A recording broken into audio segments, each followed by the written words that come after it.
Nathan, what do you think Hi. clowns? Oh, what do I think of clowns? Yep. Depending what they look like, they can be scary or they can be very funny. So if you look at Dumbo, the clowns in Dumbo were funny and sweet, you know. You Right. look at Clown It, that's scary. I have always loved clowns, and I was so honestly angry when it became a thing. Oh, I was so angry. I've never seen it. I won't see it. wow. Yeah, Because that's my opinion. there was I, another thing in Poltergeist, the film, and there was the clown doll, and it got the kid, yes, yeah, round, and he yes, tried to strangle him. Oh God, that doll scares me as well. It's like, oh, and it's a clown, it's a clown. and there's a clown hotel in where is it? Somewhere in the desert in Oh, the somewhere. in Yeah. oh, is it LA somewhere or Vegas somewhere? But yeah, a whole hotel Oh, full of clowns yes. that's actually apparently haunted. Okay. I couldn't think of anything All worse. right.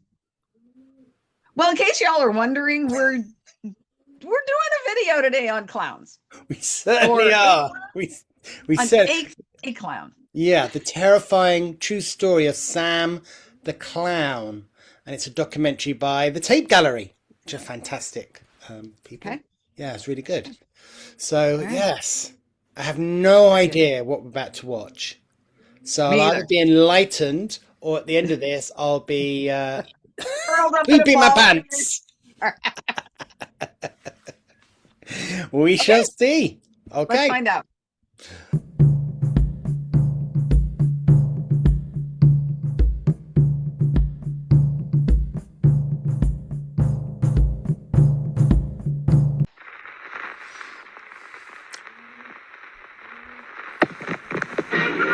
You have 10 minutes till showtime. On a God. March evening in 1972, a man was walking alone along the wet sand of Compton Bay in the Isle of Wight. It was a cool, crisp evening, but he was enjoying the peace and serenity as he walked out further, due to the tide being low. He breathed in that cool air before noticing something even colder hitting his ankle. It was a wave, Pause, please. not anything significant. Goodness. Did you think a hand was going to come up and grab him? No, but the narrator. I love Tape Library, by the Yeah. way. But the narrator is talking about this man walking, enjoying the serene feeling. There was nothing serene about the feeling I got leaning into the man he's talking about. There was nothing serene anywhere. And I just had to say it. Okay, I'm glad I wasn't thinking the same thing because, well, I was like, no, this can't be. No. I pushed the feeling to one side. I was Pushed like, it away. yeah, because I was like, no, that can't be Oh. right. It's too early into the into the video. And I was like, oh, yeah. Okay. Thank you. Okay. Just a little splash of water, saturating the lower part of his jeans and shoes. The man looked towards the sea and realized the tide must be turning. It was time for him to return to his car that he had parked just off the beach. But then another wave hit him, a little higher up his leg this time. Another quickly followed. He glanced out to sea and could see the water moving much quicker than it should. This was a walk he was fairly familiar with, and he was used to the changing tides, but instantly in his gut he felt that something wasn't right. It was when the next wave hit his knee that he started to panic. It was some sort of tidal surge. Something had started to push the water back to land, much quicker than usual. He turned to start racing back to the beach, and that was when he heard it. A low, droning sound coming from somewhere off out to sea, almost like a siren, slowed down. He quickly moved, but by now the water was already getting higher and higher around him, Can you causing him pause to this, waver please? I in can. water.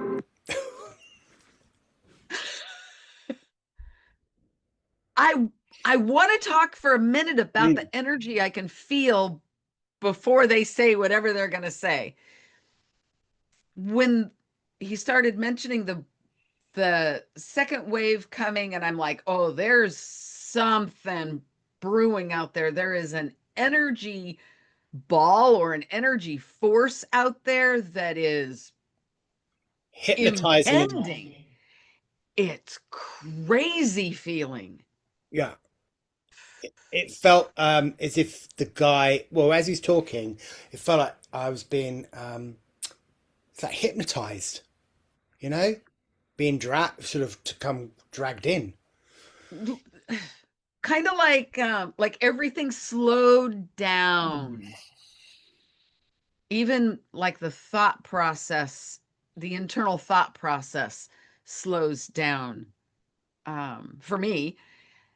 But out here, it's so crazy. I'm like dizzy. I almost feel like I'm holding my breath, like my head. It's just crazy energy. Mm. This is wild.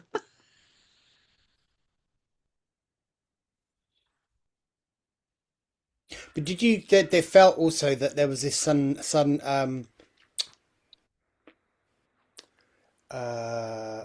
what's it?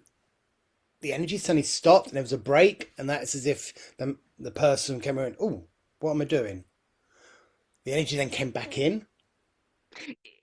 It is like Pulsating. pulsating. Yeah, yeah, Sure. Yeah. Yeah. Yeah. yeah, Yeah. yeah. Very bizarre. Which almost, I think, lends to that dizzy that I was getting because there was like a oh, Oh yeah, oh. it's yeah, it's that. Oh, I've got. Oh, I'm trying to find where I've heard that like that humming. It's not like a sea boat, but it's a vibration, humming vibration. You Mm. probably get it like a speaker when you turn up and it's just the hum from a Oh, speaker in your head, sure. and it's like Yeah. that when you see it the speaker vibrating. It's a vibration. Yeah. Yeah, and this was not fast. It was a Mm, real yeah. it anyway. Whew. Okay. Okay. That's good for us, Mari-Lyn. We're 2 minutes in. 2 minutes We're in. two All minutes right. in. Oh my That's a gosh. record. Okay. I That's will. no, it's fantastic. Okay, let's go. He was at risk of being cut off, the beach still some distance away. He could swim, but each wave that came crashing down around him was more powerful than the last. He wasn't confident that whatever had caused these waves wouldn't drown him once the full extent of the surge caught up with him, which would surely happen before he reached the beach. He realized just off to his left was a formation of rocks, high enough that he knew it normally poked comfortably out of the sea. The water was now high enough, and he began to swim like his life depended on it, which it very likely did. No one else was around. If he didn't reach the rocks in time, he wasn't sure how long it would take for anyone to even think about sending rescue. Sure enough, he reached the rocks and began to climb, slipping multiple times as his wet hands grasped the smooth rocks. But after some effort, he managed to pull himself to the top. He collapsed, breathing deeply and relieved that the ordeal was over. So I'm going to pause there. Yes. I'm getting told sirens, as if it's like the sirens, and now we're feeling a pole like a like that, but very slow. But the interpretation will be sort of different to everyone. And I said, well, what is it? What's it? And it said sirens, like the sirens, the old, the mythical.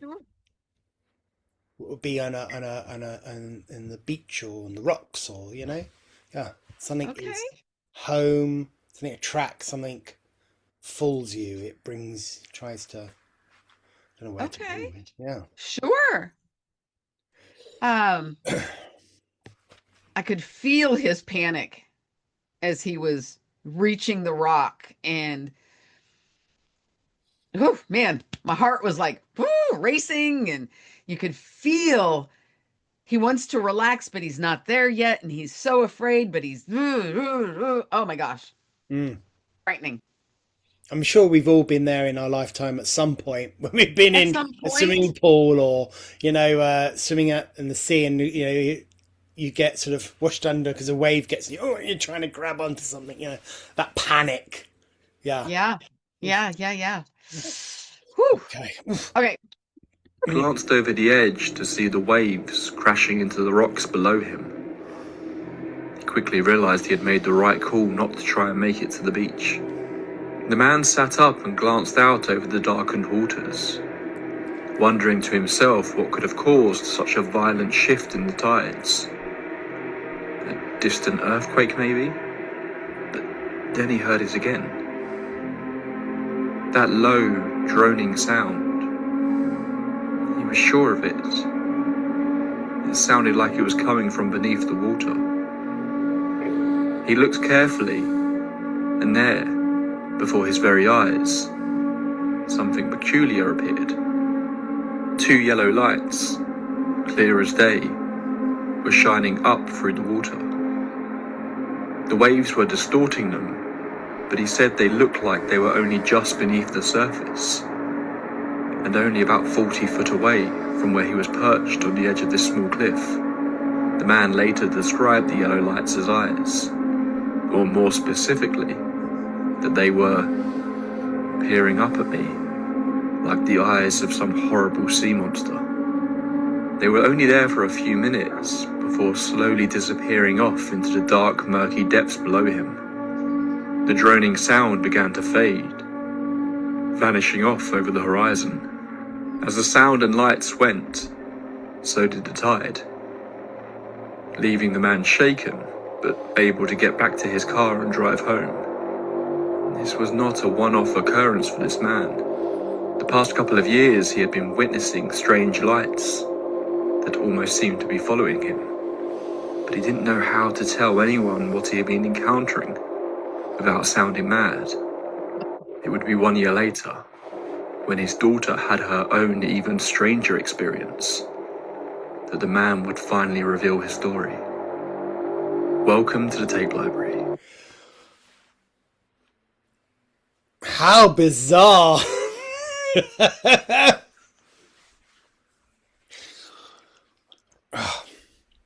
so the information I was getting, it was not a couple of minutes that he sat there with this. It was probably seconds, but time for him had stopped moving. Yeah, slow down. Yeah.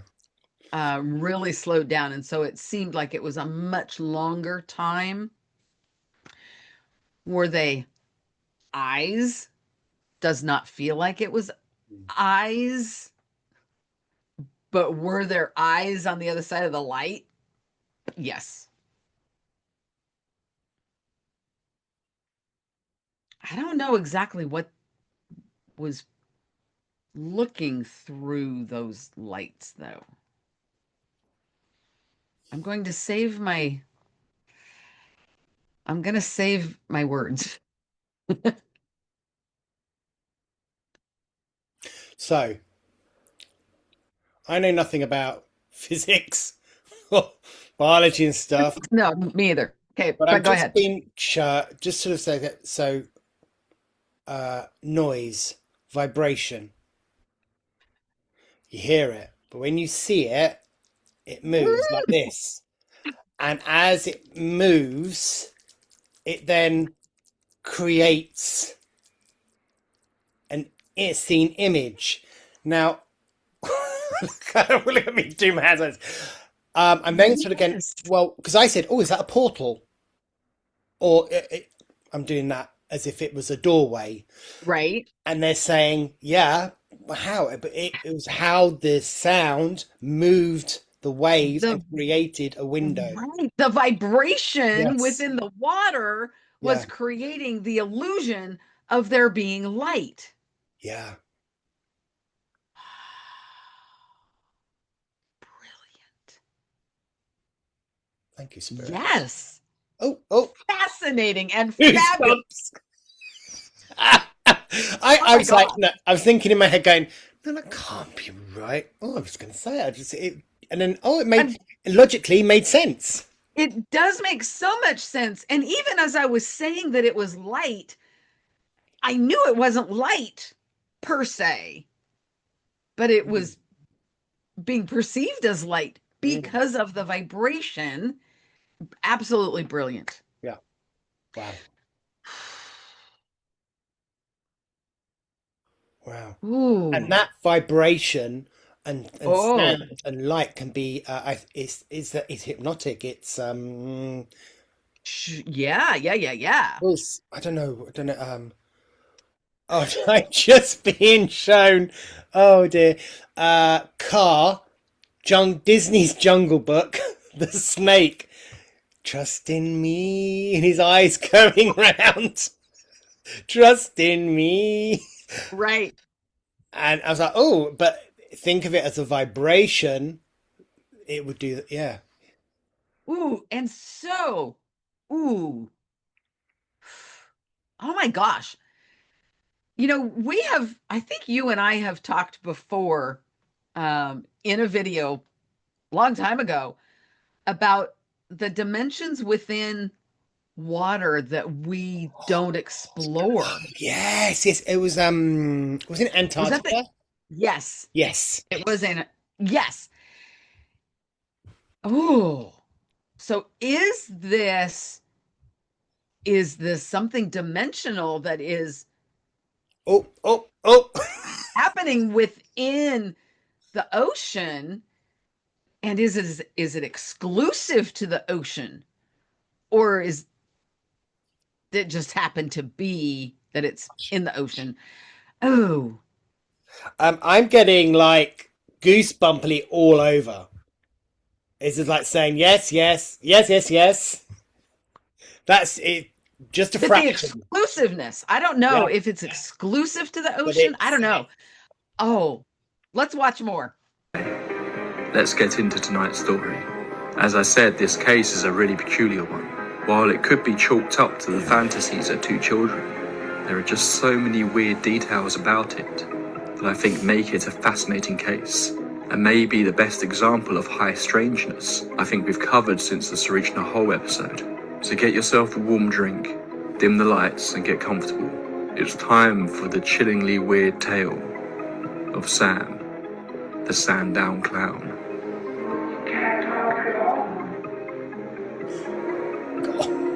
Faye, a young 7-year-old girl, was playing next to Lake Common in the seaside town of Sandown on the Isle of Wight.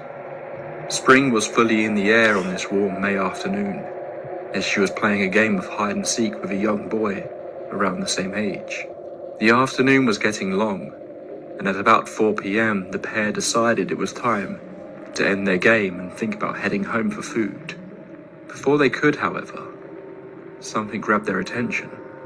It was a sound, a sort of siren of some kind, a low wailing, almost like an ambulance siren, somewhere off in the distance, but not too far.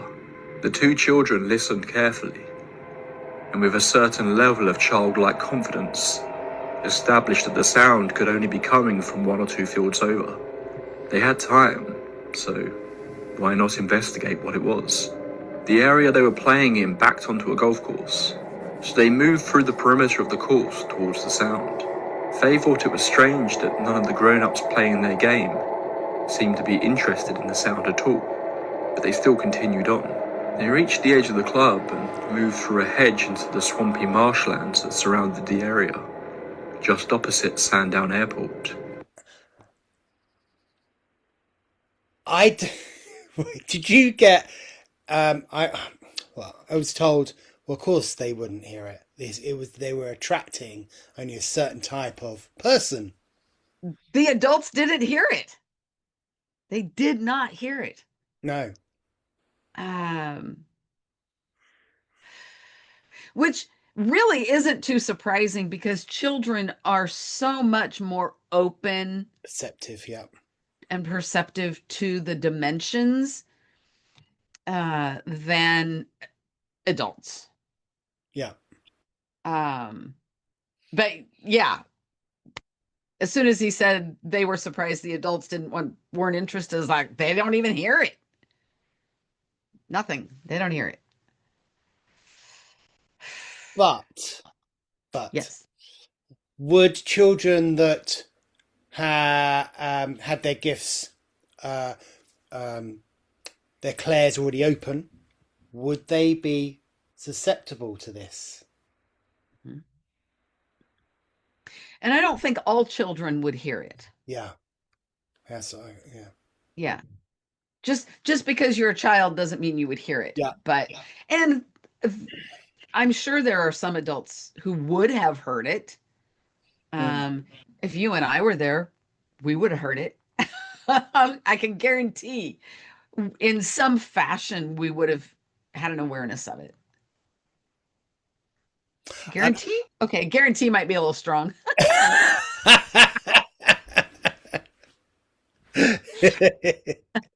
I just got like, hold up, pull the reins back there, Missy.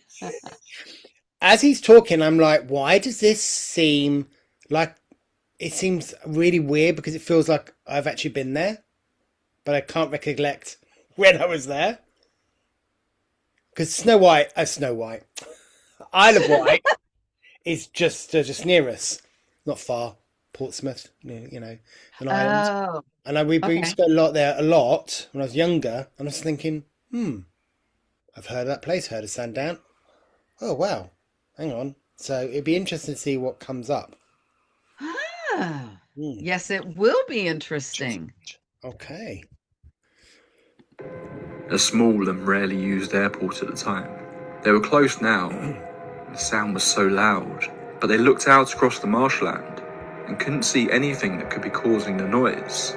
Then it just suddenly stopped. An eerie silence was cast across the field. They stepped out a little further into the marshland, confused by the sudden disappearance of the sound. They began to approach a small wooden footbridge that would take them across one of the brooks. But as they began to cross, Faye saw something that made her freeze. There was a hand gripping the bridge from underneath, wearing a blue glove with only 3 fingers. From underneath the bridge, the 2 children witnessed a strange figure step out from the shadows beneath them. The person kept their back.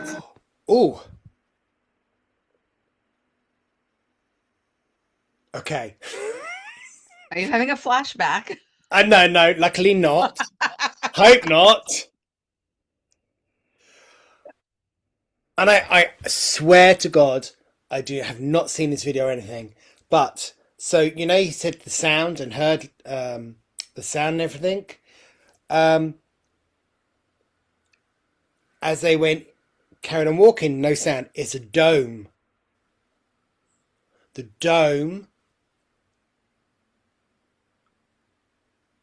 It was as if they walked into a dome. The person that is like a clown is E.T. Extraterrestrial. Well,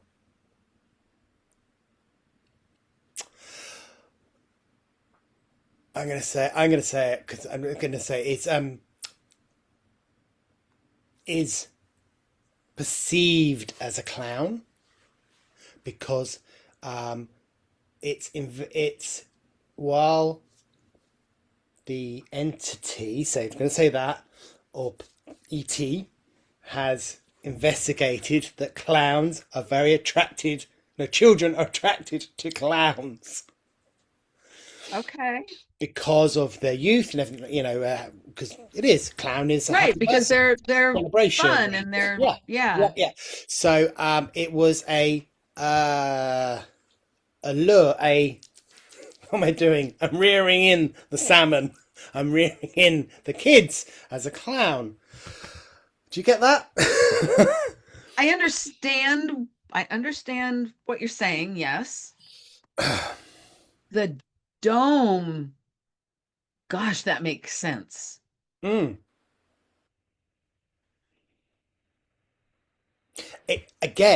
It felt like so normal air, blah, blah, blah, and it felt like as soon as I walked through the the wall, which I couldn't see because it was Right. like air, it would have gone. I got And that like again. right, right. And like the silence would have almost been Yeah, deafening. yeah, exactly. No birds, nothing, nothing. Nothing. Right. Yeah, I'm still not sure Okay, what what it this is. is? Is it I'm still getting dimensional. Yeah, yeah, yeah. But that doesn't mean that's not from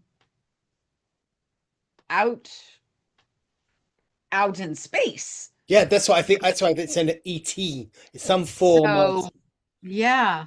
that would Yeah, yeah. oh, how can I describe it? So, uh, um, and this is so apt for disclosure. The film has just come out, and I just realised they mentioned Oh, it sure. about the two adults when they were children.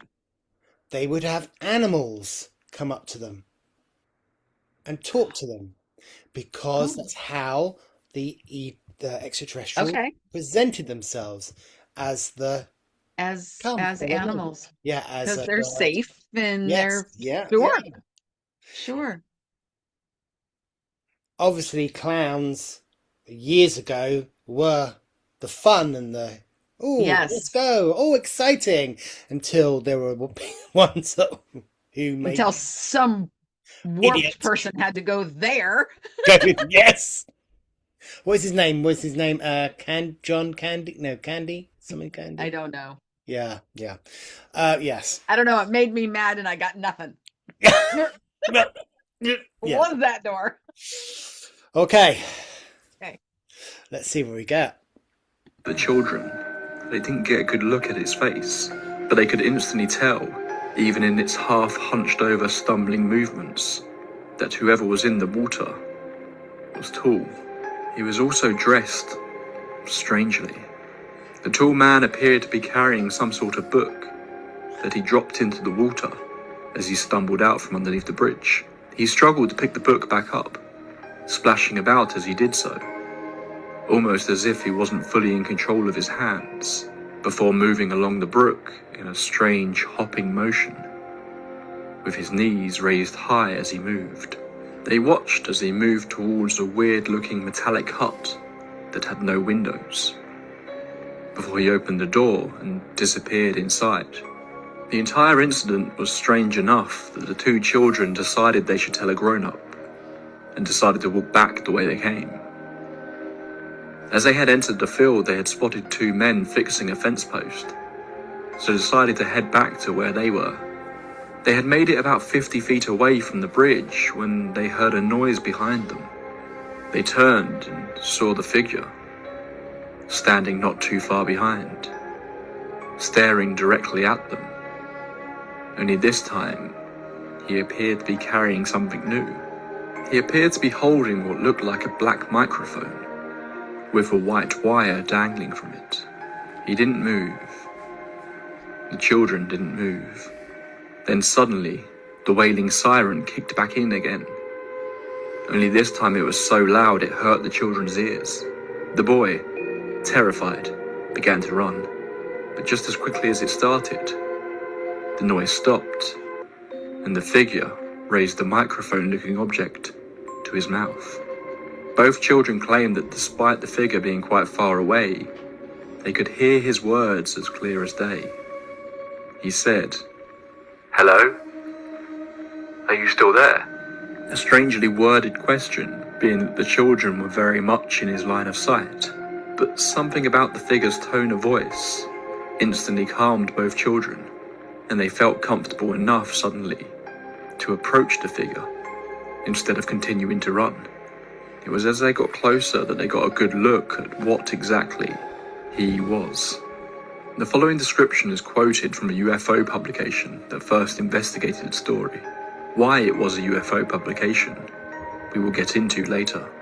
Faye described the man as follows. He was nearly 7 feet tall and had no neck, for his head appeared to be wedged straight onto his shoulders. He wore a yellow pointed hat, which interlocked with the red collar of a green tunic. A round black knob was affixed to the top of his hat, and wooden antennae were attached either side. The face had triangular markings for eyes, a brown square of a nose, and motionless yellow lips. Other round markings were on his paper white cheeks, and a fringe of red hair fell onto his forehead. Wooden slats protruded from his sleeves and from below his white trousers. He had 3 fingers in his blue gloves and had bare white feet that also only had 3 toes. Despite having spoken to the children just moments ago through his microphone, his next attempt at communication came through writing. He pulled out a notebook and began scribbling away, then presented the book to the children, holding his finger up to each word and gesturing them to read it aloud as he did. Faye did as he wanted and read out loud, "Hello, and I am All Colours Sam." The reason he pointed to the words, interestingly, was because they were not laid out in a simple sentence. Instead, they were written in different places around the page.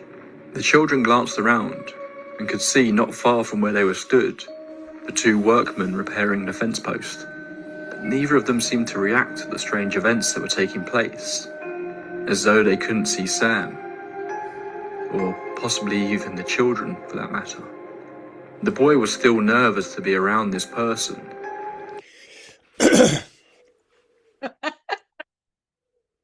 And here I thought it was going to be about some sort of clown entity or ghosts coming with, like, who'd have known? So what I'm getting is that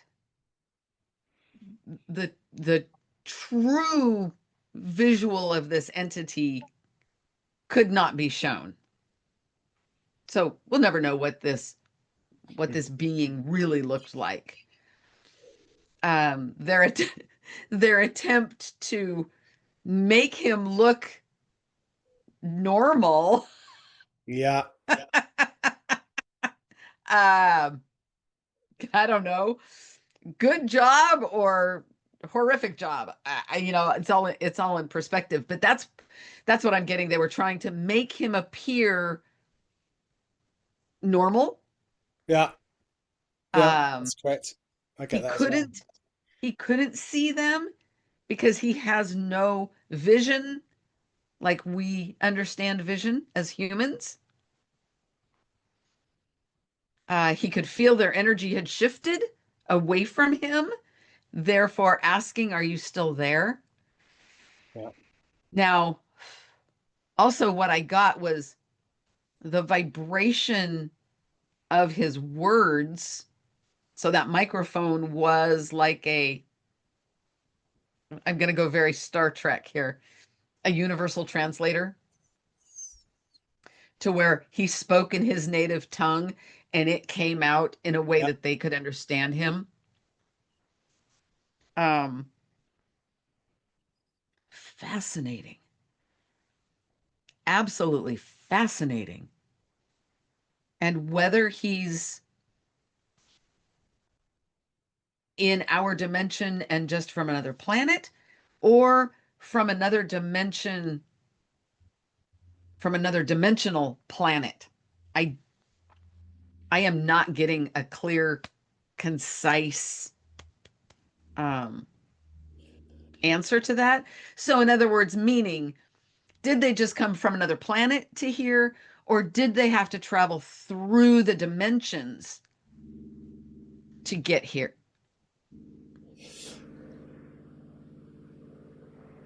So there. Do you have a window open? Yes. Sorry. Yeah. Was there an airplane that just flew Yes. by? There was an Okay. airplane. Okay. Yeah. Apologies. It's Apologies. fine. No. Because as soon as I said that, I heard that vibration and I'm like, oh shit, what's happening?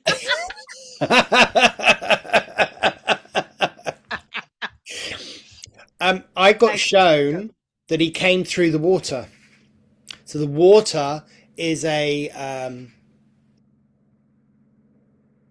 it's how they are able to Okay. come from where they have come from. It does feel that it's here. It does feel, but also planetary, yes. Here, yes. So it feels there is something in the sea. I don't know if they've got something in the sea, but there's, because what I've always shown, like the Star Trek, where they used to materialize from the ship down to the planet, and go, I got that, and the being that was talking to the kids, his he himself felt like a vibration. Okay. So I don't know if that was like a transmission, as it were. I don't know, but I got the, and it's so precise and so clear that you wouldn't see the vibrations because it'd be just like Right. a real person was there. Right. Like a very high functioning hologram. Yes, perfect. Yeah. And it felt like they were part of Star Trek, visiting a planet for the first time to say hi, we are human. I'm still getting there is something dimensional. There is a different dimension. I just can't get away from that. No, I agree with that. I do agree with that. Fascinating. Fascinating. Absolutely fascinating. And the men working, they couldn't, they wouldn't have seen any of this. No. It's No. like interference, I get. Yeah, because they're still under the dome. Mm. Or It moves as under the the influence of the dome. yeah. Because yes, the dome isn't static. No, it moves. It moves wherever it's needed to be for Yes. isolation. Yes. Yeah. Or for that secrecy. Although the men, I don't think the men would ever see him. I don't think they would have the awareness. But without that dome, they would see the children and they would see them reacting really bizarrely, and that could just cause havoc for, So whatever. I was going to put it out there. Do you think this being was planning to take the children away? Whoa.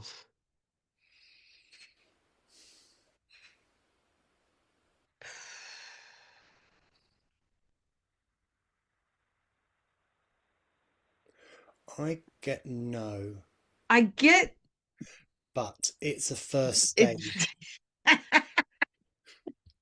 I don't have a definitive yes or no. What I do get was if the children went with him, it would not have been for long. Yeah. I got like stage one. So, yeah. It would be come over for tea and cakes. Take them by force? No. No, I didn't get that. No. No, Kidnapping? No. I no. don't believe there's any intention of that. It felt like an No. introduction. Yeah. That's what I feel. Yeah. Yeah. Wow. It's And we're amazing. like, okay. Well, okay. Oh, Who'd shoot. have known? Who'd have known? Way through already. I know. Gosh, what more do they got? Okay, let's see Let's what go. more they got. That they now would refer to as Sam. But Faye, on the other hand, didn't. She seemed to think he was friendly, and gradually her confidence calmed the boy down. They crept closer still to Sam, who then revealed he in fact did have the ability to talk without the aid of his microphone device. Although the children describe his speech as odd, his lips wouldn't move, and his voice was muffled, as though his mouth wasn't fully opening, or it was obstructed in some way.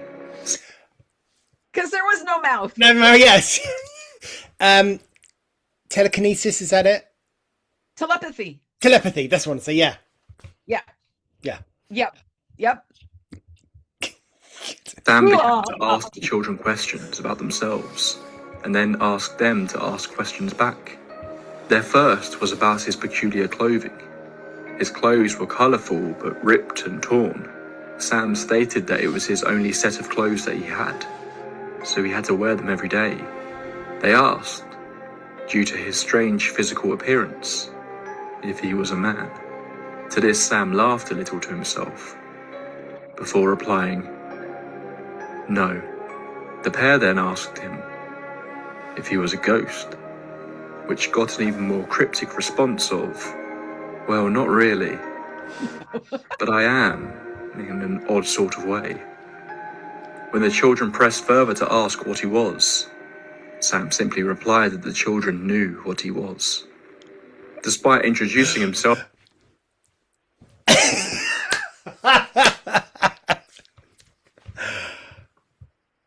I can't even put into words why I'm so excited right now. Me too. It's like, what is this?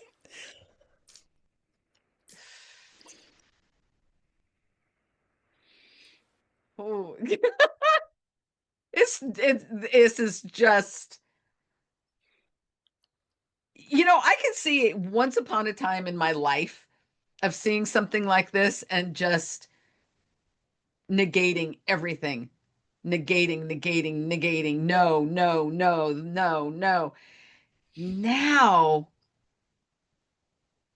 yes. I mean, no, what we were talking about just a minute ago and stuff, it just tick. Yep.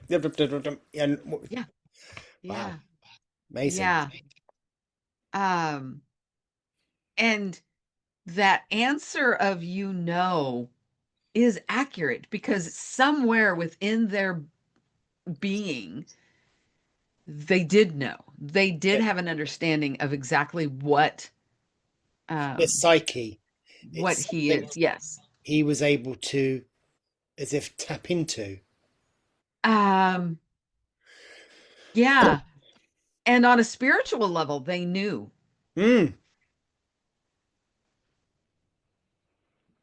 Like we do, you get feelings and your gut is telling you something. You're like, oh, Yeah. you can't explain why. You just know. Yeah. You trust it.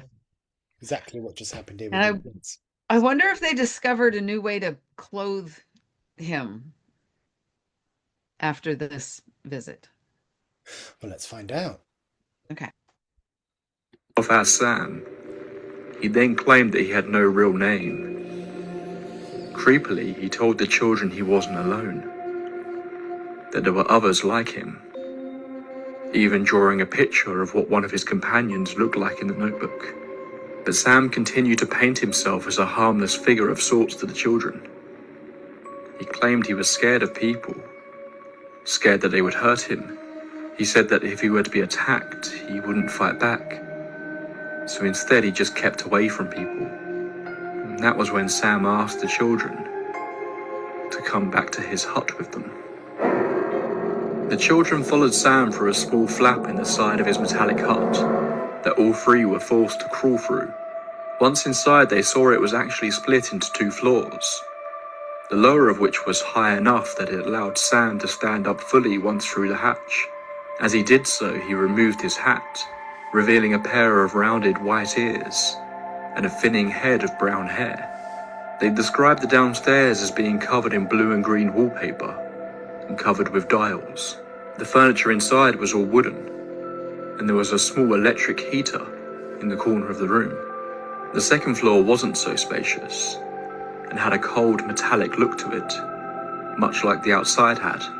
Sam told the children that he didn't just stay on the island. He often ventured to the mainland to collect berries from a second camp that he had there. He claimed that he lived entirely on these berries.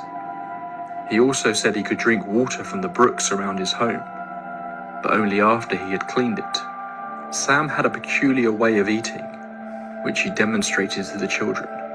Sam picked up a berry and pushed it towards one of his ears. Before thrusting his head forward, the berry vanished, before reappearing moments later in his triangular eye. He then thrust his head forward again, and the berry appeared in his mouth, which he then ate. The trio continued to talk in Sam's strange home for about half an hour more, before the children said their goodbyes and exited through the hatch that they came through. What they discussed or did in that half an hour period, we don't know. They moved away, glancing back at Sam's hut. He had not followed them. Something about stepping away from Sam's home seemed to bring the fear back into the children, and they ran back as quickly as they could to where they had come from. The golf course now appeared to be mostly empty, but once they reached the lake they had been playing at earlier, they excitedly recalled their story to the first grown-ups they saw, 2 men who simply laughed at the children, told them to stop messing around and head off home. The mockery they received clearly made the children cautious to tell anyone else. Even for a 7-year-old, they could see how unbelievably strange the whole thing was, and neither Faye nor her friend told anyone else. That was until 3 weeks later, however. On the 2nd of June 1973, Faye's father, who has remained nameless, was growing concerned about his daughter. The past few weeks she had been quieter than usual, as though something was playing on her mind. She had simply dismissed it any time he had tried to inquire, but for some reason on this day, she decided to confide in her father what had happened. She sat there and retold the story of that strange afternoon several weeks earlier. Initially, he too laughed it off and told her to stop making things up. This response seemed to upset Faye greatly. Another adult wasn't believing her. But as they went back through the story, something about it got under Faye's father's skin. There was such a bizarre level of detail included that just seemed so uncharacteristically imaginative for his daughter. She also seemed to be deeply troubled recounting the experiences, as though it had been something that had genuinely been playing on her mind for a while. The father, who in all reports is referred to as Mr. Y, was clearly convinced enough by his daughter's story that he believed something had happened, but he didn't believe her version of events. So his first step was to go and visit the boy she had been playing with that day. Interestingly, Yeah.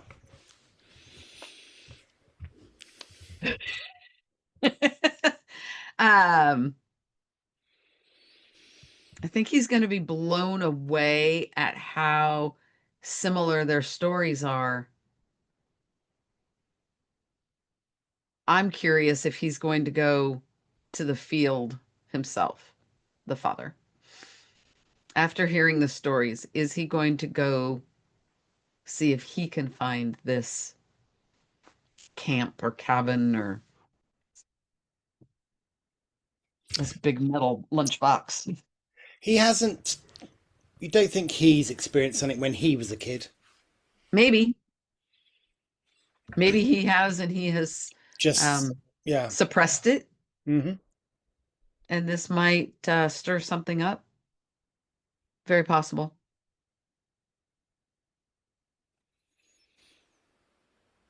I also got when Sam the Clown was talking to the kids.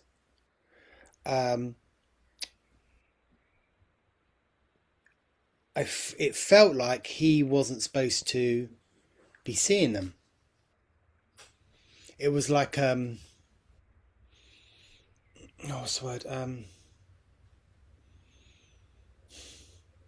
Like he went against orders? Yeah, yeah. So he's supposed to be like undercover, as it were, and watch, observe, and the kids came. It feels because he feels estranged from the rest of his kind. Felt he's part of a tribe, say, and he's separate. So what they're following, he wasn't. He was doing something different, which was naughty but quite exciting. Very possible. Yeah. I don't get anything on that one way or the other, so. Okay. I wonder if the boy is able to account the same detail as his daughter. Be interesting. Yeah, it will be interesting if they cover that, if their story is like identical, or do they have their own version to where it like meshes? Okay. Interesting. The boy was much more hesitant to talk about what had happened. But sure enough, he at least confirmed to Mr. Y that he had met a strange man named Sam in the field that day, and backed up most of Faye's version of the events. Okay. Mr. Y then headed to the brook, where they claimed they saw Sam, but could find no evidence of any metallic hut being there. Mr. Y couldn't shake Faye's story. He had her retell it multiple times, and he wrote up a detailed document of all the events that both her and the boy recounted. He then got in touch with a UFO investigator at the organisation before her, who looked into the case and even reported the events in a detailed manner in one of their journals. He requested that both his identity and that of the children be kept secret. He wasn't looking to get any attention for this story. He simply wanted someone to look into it, to tell him there was something to it, to tell him he simply wasn't going mad. But why had Mr. Y decided to contact UFO investigators for this strange incident? Well, to answer that, we have to go back 3 years, to the start of Mr. Y's own encounters. Tuesday the 20th of October, 1970. Mr. Y was alone, driving to a friend's house on this dark autumn evening. He was passing through the village of Brading. The roads were quiet. People were already home from work on this chilly night. As he turned out of the village, he noticed something in the sky. A sort of aircraft, very large in the sky just to his right over some fields. The craft was strange enough for Mr. Y to pull his car to the side of the road to try and figure out what he was seeing. He watched as the large craft hovered. 7 individual large lights glowed underneath it, each a clearly defined sphere that resembled a glowing red cherry, mixed with turquoise and white lights. Curiously, despite being close, the object made no sound. It just hovered there, silently. When Mr. Y turned on his engine and began to slowly move down the road, the craft moved with him, hovering alongside, keeping pace with his car. It followed him further down the road before suddenly cutting across the road some 300 feet behind his car. Mr. Y stopped his car once again and watched the object hover over some nearby fields. It seemed smaller somehow now, but this might have just been down to the fact that only 4 of the 7 lights now appeared to be lit up. He stepped out of his car and attempted to shine his torch towards the object, but it was too far over the fields to really illuminate. He did continue to watch as it moved back and forth through the sky, as though it didn't seem to know what to do. After some time watching, Mr. Y got back into his car and continued on to his friend's house. Hauntingly, the entire way there, he could see the red lights in his rearview mirror, although they were visibly further away from him. did appear that they were following. He entered his friend's house and he told them the strange encounter he had had that evening. After some time, the pair stepped outside, and sure enough, both men saw the red lights, not too far off in the distance, moving back and forth, disappearing into the tree lines for short periods of time, before seemingly peeking back out. Mr. Y drove towards his home, and while the lights did appear to follow for a short while again, they soon vanished completely from sight. Across the span of nearly 2 years, Mr. Y would spot singular red lights in the night sky when he was out and about on multiple occasions. He wouldn't see them for months at a time, and then suddenly he would be driving and notice the red dot following behind him. A strange occurrence, but not one that truly frightened him, until one evening in Compton Bay, the place our story started, and where Mr. Y claimed he was forced to climb a rock formation to avoid what he was convinced was some sort of underwater craft, causing a tidal surge. The creepy yellow lights in the sea, watching him, much like the red lights in the sky had been in the previous years. While these incidents had made Mr. Y fascinated with the subject of UFOs, it wasn't a topic he would bring up with his family. Again, how do you explain that you are convinced you have been followed by glowing lights on multiple occasions without looking insane? He had definitely never told Faye about his experiences, nor discussed it with her around. But it was his interest in UFO cases that had developed over the years he had his experiences that made him look at what happened to Faye from a different viewpoint. He saw similarities between her encounters and that of others who have reported alien abductions, specifically when it came to those two workmen who seemingly could not see Sam. Mr. Y is quoted as saying, "I get the impression that Faye was somehow taken into a bubble of alien reality, created by this strange personage. He told them he had just made the hut. Also, Faye told me that while they were talking to this ghost, 2 workmen nearby were repairing a post. They paid no attention to the weird charade, as though they could not see it." The story seems to me so wildly strange, and the 2 children never suggested that Sam was some sort of alien. They were convinced he was a ghost, or something that at least wasn't fully there. But there is something that maybe does add some credence to Mr. Y's theory. Just a few years later, in a case we may very well get into in a future episode of the Tape Library, there were numerous sightings across an area of Wales of apparent UFOs, one of the most famous of which is the story of Broadhaven School, where a number of children began claiming to their teachers that they had seen a UFO in their school playing field. The head teacher, not believing them, separated the children out and asked them to draw what they had seen, expecting the visual representations to differ wildly. But they didn't. All the pupils drew a pretty similar image of what they had seen. Numerous pupils claimed to have seen a figure next to the craft, which was described as wearing a green and silver outfit, not too dissimilar from the costume Sam was said to have worn. Chillingly, some pictures also depict the figure wearing a pointed hat, much like Sam wore. So what can we take from this? Yeah, just before we finish, anything, Mari-Lyn? As they were talking about Mr. Y's experience with the red lights following him down the road, I kept getting a not a discrepancy, but that the timing for Mr. Y again was so different than the aircraft and those lights that he was seeing, to where it was a relatively short drive for him.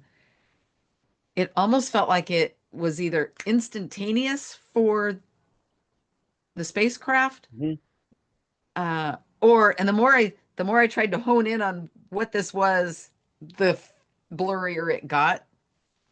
it was either a blip in time for them or it was a much longer period of time for them. And it's frustrating to me that I cannot decipher which, but a definite time difference Yeah. in the experience. That resonates with me as well. Yeah, thank you for time. Yeah. Um, That space-time continuum was not in sync.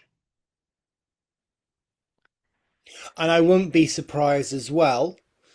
The time I don't think the guy said anything about the kids. I also feel that when the ET guy Sam met the kids Sam, yeah.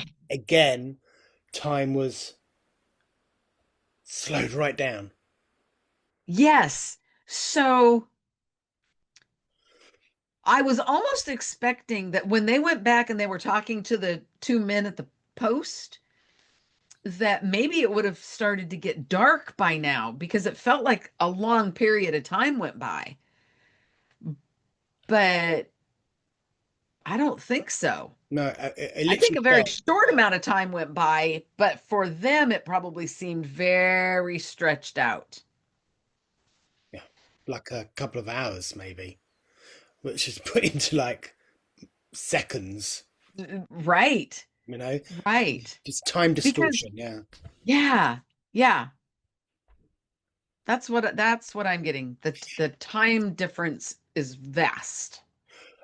And I know the guy was saying when he was then looked into the waves, he saw a spacecraft. I still got this in the water. I think The vibration that yeah. absolutely landed for me, like yes, like absolutely. What he saw in the water was created by vibration. Yeah. Mm-hmm. And it was the vibration that created that surging.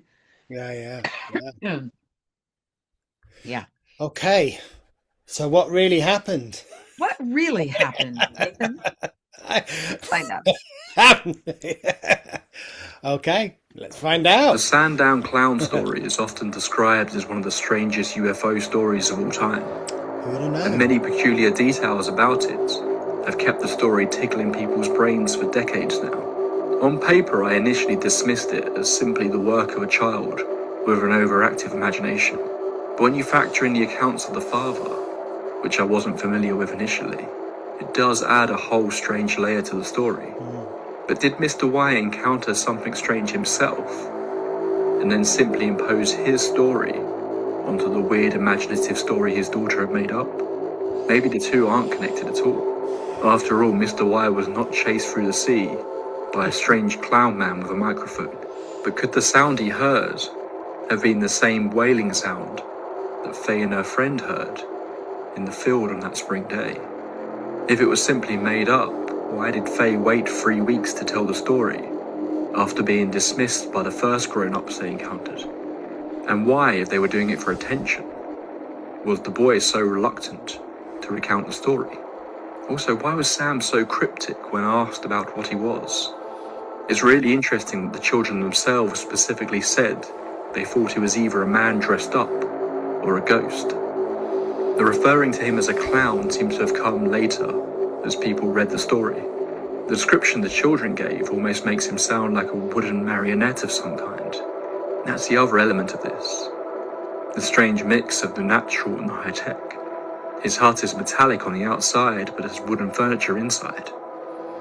His clothes are ragged and worn, and he apparently had some kind of antenna, but that was made out of wood. There is, of course, a darker interpretation of this story. The descriptions of Sam do possibly suggest that he could have been a man in some sort of creepy mask, his muffled speech and non-moving lips adding to this theory. This makes the whole idea of him leading the children back to his shack all the more chilling. Some have suggested that he could have been some sort of travelling entertainer, a magician of some kind, based on his peculiar trick with the berry, that this was in fact a very real encounter with a very strange but real human. that has been twisted with a child's imagination about something more magical. But other than feeling uneasy around him, both children painted Sam as a friendly person and did not suggest anything more happened to them beyond a conversation. Regarding his lips not moving, at no point did the children say he was wearing a mask. If you want to get into wilder ideas about what Sam was, could he have simply taken on the form of something that he thought would be enticing to children? A sort of colourful character that might be seen on a children's TV show. But maybe that facade wasn't working quite right. Could this be the reason for his muffled speech and odd movements? Or even the reason why sections of his home seemed to be decked out with wallpaper and furniture, while others were cold and metallic? There certainly wasn't the same cultural uneasiness about clowns back then as there is today.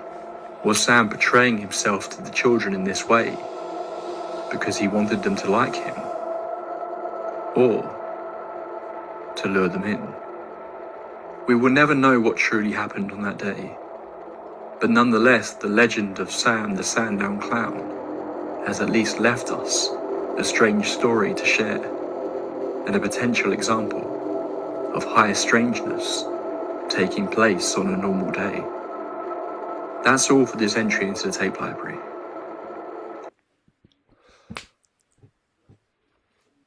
Okay. Yes, a real experience. No, not a human being. Mm-hmm. Yes, a very, I'm going to say, almost failed attempt to replicate something that would appear human.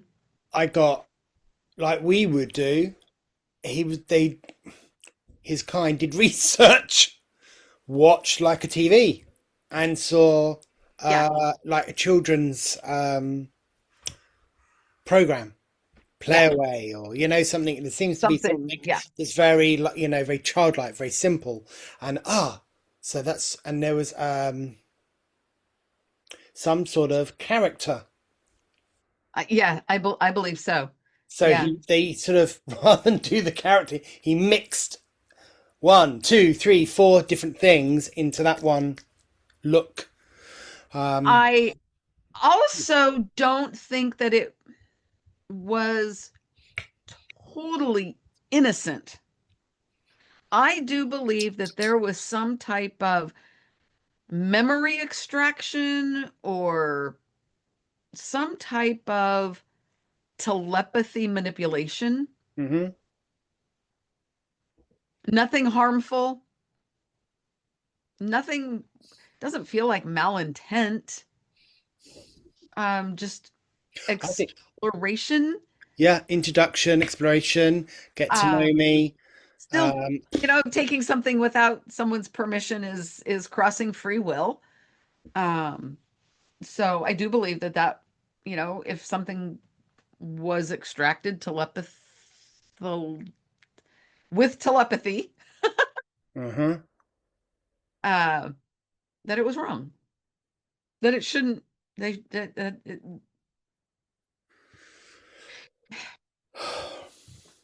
Yeah, and then okay. I got to backtrack on that a minute. I have to backtrack on that because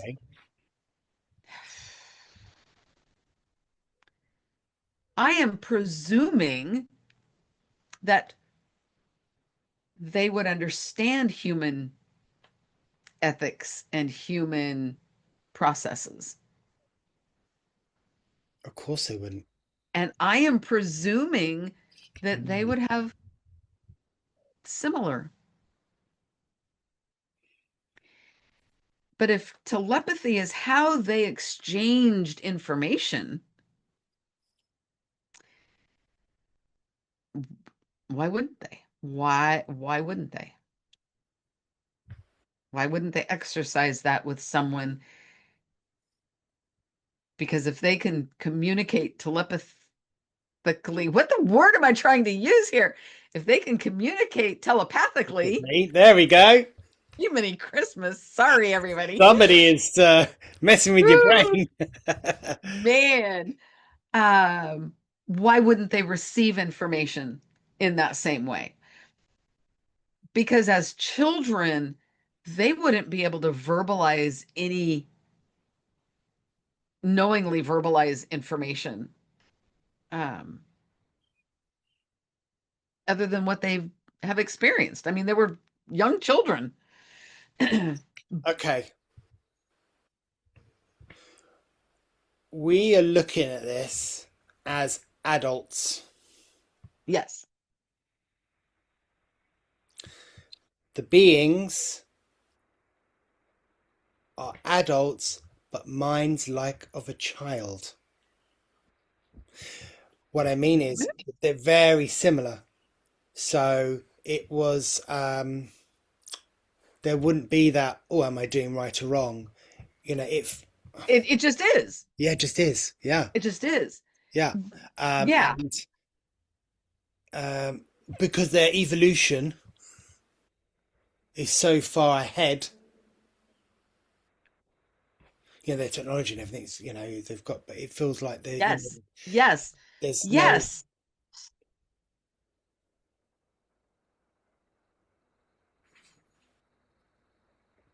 Absolutely. Hmm. I We're was the ones, expecting you to say that their evolution was so far behind. But when you said so far ahead, yeah.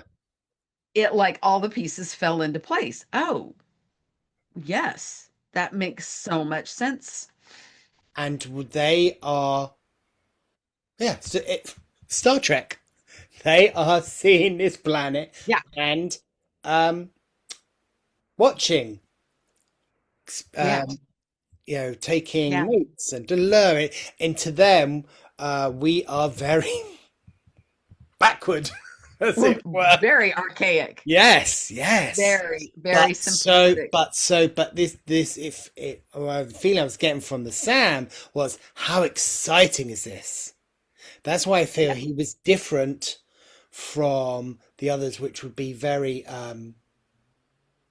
Non-interested. mm, It's like they're so barbaric. There's such a pittance. Why the interest in it? Okay, Sam, you go on and you go do you. You go do you, Sam. Just you be careful about, you know, scene. you be careful about being seen. You cannot expose us as a Yeah, species. Yeah. I would not be so delicate, tall, the greys. But there is definitely something with the sea. I'm getting there's something with the sea. I agree. I absolutely agree with you. Um, That we it's like someone's showing me a can of worms. Don't go there yet. It's when yeah, we'll get there. You'll get there. Not just yeah. yet. Yeah. Yeah, yeah. Um Interesting. Fascinating. I had Yeah. no idea this was going to be about UFOs. No, no, no, no. I No was idea. really expecting this to be Horror. about a clown who had frightening experiences. Oh no, Or I thought who even had frightening worse. experiences. So he became a clown. I don't know. I don't know what I was expecting, I but it was wasn't. thinking that this man was a clown and then had died and then was haunting people. Oh, and there was And it was, haunting people. Sure. Sure. But how fun. And holy smokes, that was like a 30-minute video. And wow. yeah. So just amazing. I was actually good job you chose this one, Mari-Lyn. That was a It's lot very of fun. exciting. It was very, That was very a interesting. lot of fun. And I think there's even a lot in there that we didn't even talk about. Um, Mm. we got to be a little discerning, I guess. So Maybe we'll viewers, revisit it someday. what did you think? Let us know. What did you think of this story? Did you go in eyes wide shut or gosh? I would love to hear in the comments those of you that have had UFO experiences. Oh, wow. I've never have that I recall. I did see a witch on a broom fly across a full moon on Halloween once. Really? Yes. Wow. Yes. Um, I was what, maybe first grade? My dad wow. took me out trick-or-treating because my older sisters, wanted nothing to do with me. And my dad took me out trick-or-treating, and we were walking out to the sidewalk, and it was a full moon, and I looked up and I saw a witch on a broom fly right across the center of the moon. Wow. Yeah.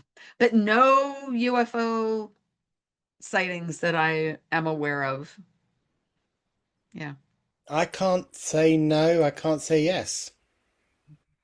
Okay. I don't know. Yeah. Not that I'm aware of. Yeah. Doesn't mean that. Oh, but have I been watched? Oh, sure. Yeah, Oh, I've been yeah. Yeah, watched. yeah, yeah, yeah. Yeah. Now, now, oof. I've got. This is another topic for another day. Oh, okay. Yeah. Yeah, yeah. Um, Okay. so with all that said, like, subscribe, all the great YouTube stuff. And if you want to know more about us, we are at tcseverydaypsychics.com. And we're on different places. So And find if us. you've got any UFO videos you'd like us to watch and experience and see what we can get some information for you, Sure. send us a link via our website on our Yeah. contact page on the Yep. website, and then we'll Yes, look into please. it for you. Yeah. We'll see if we can use it. Yeah. See what we can do. All right. All right. I guess we're done. They're done. Thanks, everybody. Take Thank you, care, Nathan. guys. Bye. Bye.